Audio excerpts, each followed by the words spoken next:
Assalamualaikum viewers and welcome to my channel Eminence Achiever. Today our class is about levels of organization. So you have to open your page number 4 from your textbook so you can easily understand what I am saying. First of all we will discuss about subatomic particles. अब यहाँ पे हम subatomic particles, उससे कैसे atom बना, atom से कैसे molecule बने, मॉलिक्यूल से ऑर्गेनेली, ऑर्गेनेली से सेल, सेल से यहाँ पे टिश्यू, टिश्यू से ऑर्गन, ऑर्गन से ऑर्गन सिस्टम, फिर multi cellular organism and so on, species, population, community, ecosystem and biosphere, कैसे ये चीज़ें इन एग्जिस्टेंस आती हैं, कैसे हम स्टेप बाय स्टेप इसको स्टडी करेंगे कि किस तरह से ऑर्गेनाइजेशन हमारे पास एग्जिस्टेंस में आई। तो यहाँ पे ले लेते हैं हम सब एटॉमिक लेवल में। सबसे पहले एटम्स को के एटम के अंदर कौन कौन सी चीज़ें पाएगी और किससे एटम हमारे पास इन एग्जिस्टेंस आया वो हम स्टडी करेंगे। अब यहाँ पे हम एटम की एक मैं आपको एग्जांपल देती हूँ कि एटम क्या है, ये देख लें। यहाँ पे हम एटम को लेते हैं कि इलेक्ट्रॉन, न्यूट्रॉन, प्रोटॉन, न्यूक्लियस हमारे पास है, उसका एक न्यूक्लियस है, उसके अंदर एटम के अंदर प्रोटॉन, न्यूट्रॉन और इलेक्ट्रॉन हमारे पास पाया जाता है। अब यहाँ पे एटम को डिस्कस करते हैं कि the smallest particle of an element that retain the property of element, कि अब एटम यहाँ पे हाइड्रोजन हो गया, कार्बन हो गया, न्यूट्रॉन, नाइट्रोजन एंड ऑक्सीजन, ये हमारे पास एटम्स आ गए। उसके बाद एटम से मिलकर हमारे पास मॉलिक्यूल्स बनाए, मतलब कम्बिनेशंस ऑफ एटम्स क्या करते हैं सॉरी, यहाँ पे कम्बिनेशंस ऑफ एटम बने, वाटर, ग्लूकोज एंड डीएनए। उन्होंने क्या हमारे पास माइक्रो मॉलिक्यूल्स, ऑर्गेनेल्स बना दी, like mitochondria, chloroplast and nucleus बना दिया। अब ऑर्गेनेल्स बनी, ऑर्गेनेल्स क्या करती हैं, जैसे माइटोकॉन्ड्रिया का काम क्या होता है, पावर हाउस ऑफ सेल होता है, ठीक है, इसका काम सेल्स को पावर प्रोवाइड करना, एटीपी को स्टोर करना, एटीपी जनरेट करना और पावर हाउस ऑफ सेल कहलाता है। क्लोरोप्लास्ट का काम क्या हुआ, क्लोरोप्लास्ट से करना होता है कि फोटोसिंथेसिस करवाना और फूड प्रोड्यूस करना।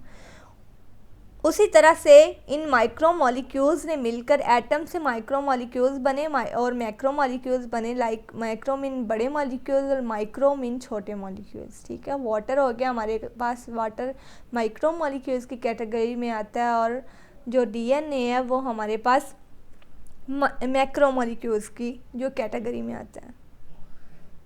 उसके बाद ऑर्गेनेल्स बनी। ऑर्गेनेल्स क्या होती हैं ये मैंने आपको बता दिया है कि जब जो मॉलिक्यूल्स बनते हैं वो मिलकर ऑर्गेनेली बना देते हैं। अब इनका क्या डेफिनेशन उन्होंने लिखी है कि structure within a cell that perform a specific function, जो फंक्शन है उसने परफॉर्म करना है उसको ऑर्गेनेली कहते हैं। एक जो स्ट्रक्चर है जिसने एक स्पेसिफिक जो काम है उसको परफॉर्म कर। उसके बाद हमारे पास सेल आ जाता है, ऑर्गेनेलीज मिलके हमारे पास सेल बनाती हैं। द यूनिट ऑफ लाइफ उसको हम सेल कहते हैं। इधर मैंने रेड ब्लड सेल्स की एग्जांपल ली हुई है, रेड ब्लड सेल्स की एग्जांपल ली है, वो भी एक तरह की जो है सेल है।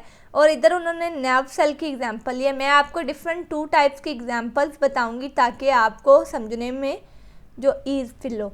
उसके बाद यहाँ पे आ जाता है टिश्यूज़ आ जाती है। सेल्स मिलकर हमारे पास टिश्यूज़ बनाते हैं। जब काफ़ी सारे सेल्स मिलते हैं, सेल्स कंबाइन होकर हमारे पास टिश्यू बना देते हैं। उसके बाद नेक्स्ट आ जाता है, अब टिश्यूज़ की डेफिनेशन इस तरह से लेते हैं कि a group of similar sales that perform a specific function, कि एक स्पेसिफिक फंक्शन को जब परफॉर्म करते हैं तो उसको हम टिश्यू का नाम देते हैं। बहुत से सेल मिलकर एक स्पेसिफिक फंक्शन परफॉर्म करते हैं, जैसे हम आइज़ की ब्लिंकिंग की ले लेते हैं, या फिर मसल कॉन्ट्रैक्शन के जो टिश्यूज़ हैं उनकी बात करते हैं। उन्होंने मसल्स को कॉन्ट्रैक्ट करवाना होता है और आइज़ ब्लिंकिंग के जो टिश्यूज़ हैं उन्होंने ब्लिंक करवाना होता है।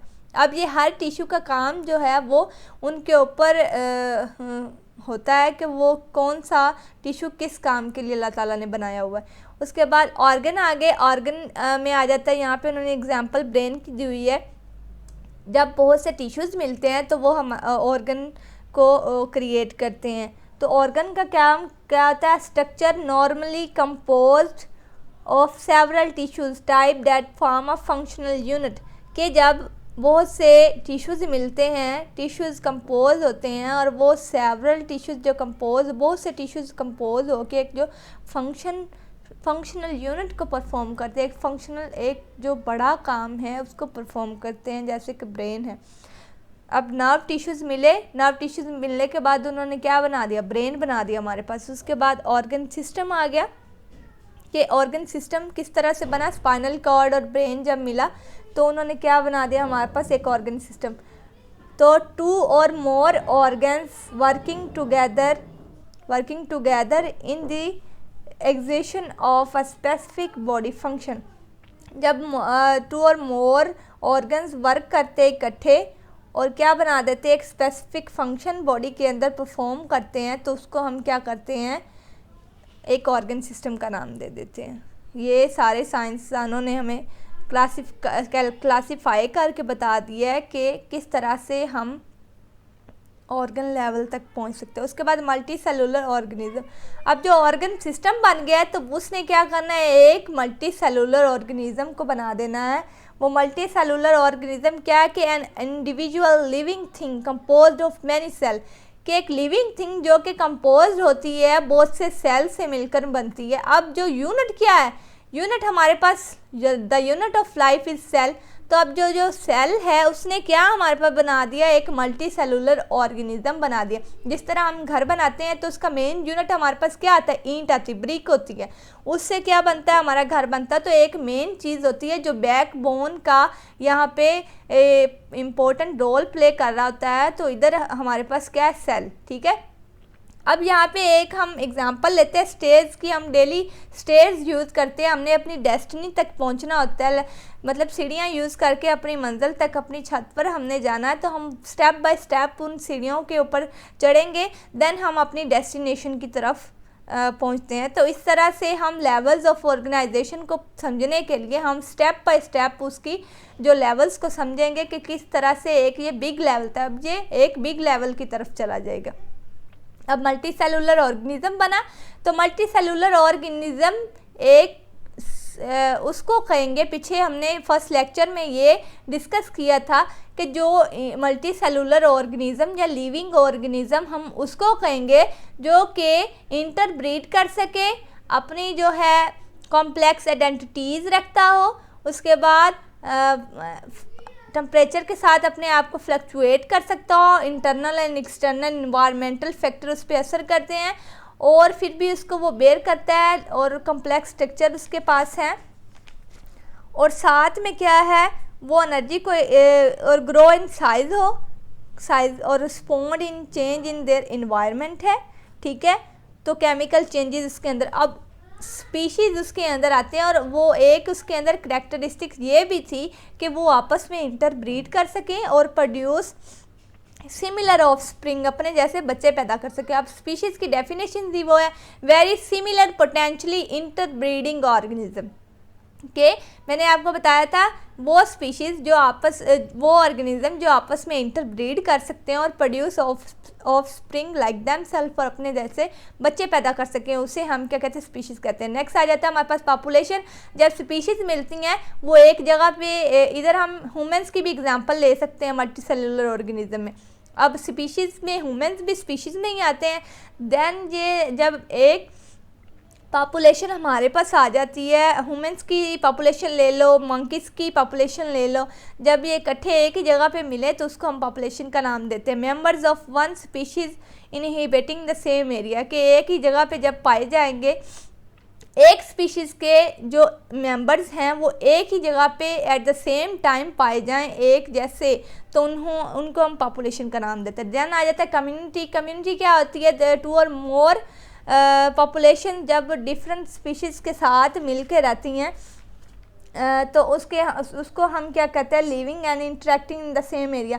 लाइक हम ले लेते हैं इंसानों की एग्जांपल ले लेते हैं और माउस की एग्जांपल ले लेते हैं कि हम लेट्स सपोज राइस फील्ड में खड़े हैं तो उधर 2 स्पीशीज़ होगी ना, 3 स्पीशीज़ होगी, मतलब राइस हो गए, उसके बाद माउस हो गए और ह्यूमंस, ये 3 स्पीशीज़ एक दूसरे के साथ रह रही हैं और वो इंटरेक्ट कर रही हैं, तो उसको हम क्या कहेंगे, पॉपुलेशन का नाम दे देते हैं, और सॉरी कम्युनिटी का नाम दे देते हैं। ठीक है, जब पॉपुलेशन इकट्ठी मिल के रहती हैं, 1 और मोर पॉपुलेशन जो है इकट्ठी मिल के रहती हैं, 2 और मोर, तो उसको हम कम्युनिटी का नाम देते हैं। नेक्स्ट हमारे पास आता है इकोसिस्टम। जब कम्युनिटी मिलती है विच नो और कम्युनिटी मिलती है और साथ में उनके ऊपर नॉन लिविंग फैक्टर्स को भी हम स्टडी करते हैं। लेट्स सपोज कम्युनिटीज़ मिल के रह रही हैं, मतलब 1 से 2 से ज़्यादा जो पॉपुलेशन इकट्ठी रह रही हैं और उनके ऊपर नॉन लिविंग जो सराउंडिंग है वो भी असरअंदाज हो रही है। लाइक हम और सारी अपनी सराउंडिंग की एग्जांपल लेते हैं और ऊपर नॉन लिविंग थिंग्स लाइक सन ले लें और वाटर और एवरीथिंग, यहाँ पे ड्राइनेस, बहुत सारे फैक्टर्स होते हैं, इन्वायरमेंटल फैक्टर्स जो उसके ऊपर नॉन लिविंग है, उसके ऊपर जब असर हो रहे हैं इंसानों के ऊपर, उसको हम किसका नाम देते हैं, इकोसिस्टम का नाम देते हैं।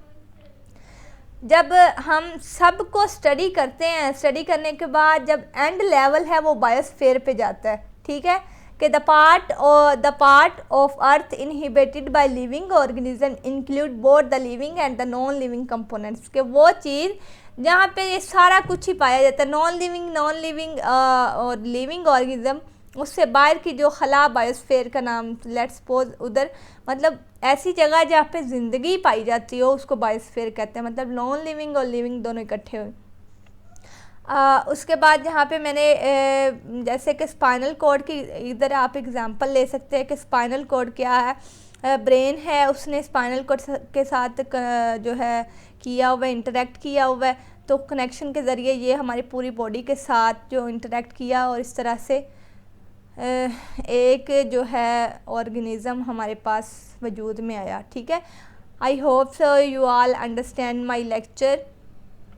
अगर कोई क्वेश्चन हो, कोई क्वेश्चन वगैरह हो तो आप मुझसे पूछ सकते हैं कमेंट में जाके, मैं आपको उधर आपके क्वेश्चन का रिप्लाई दे दूँगी। Thank you for listening my videos. अल्लाह हाफिज़।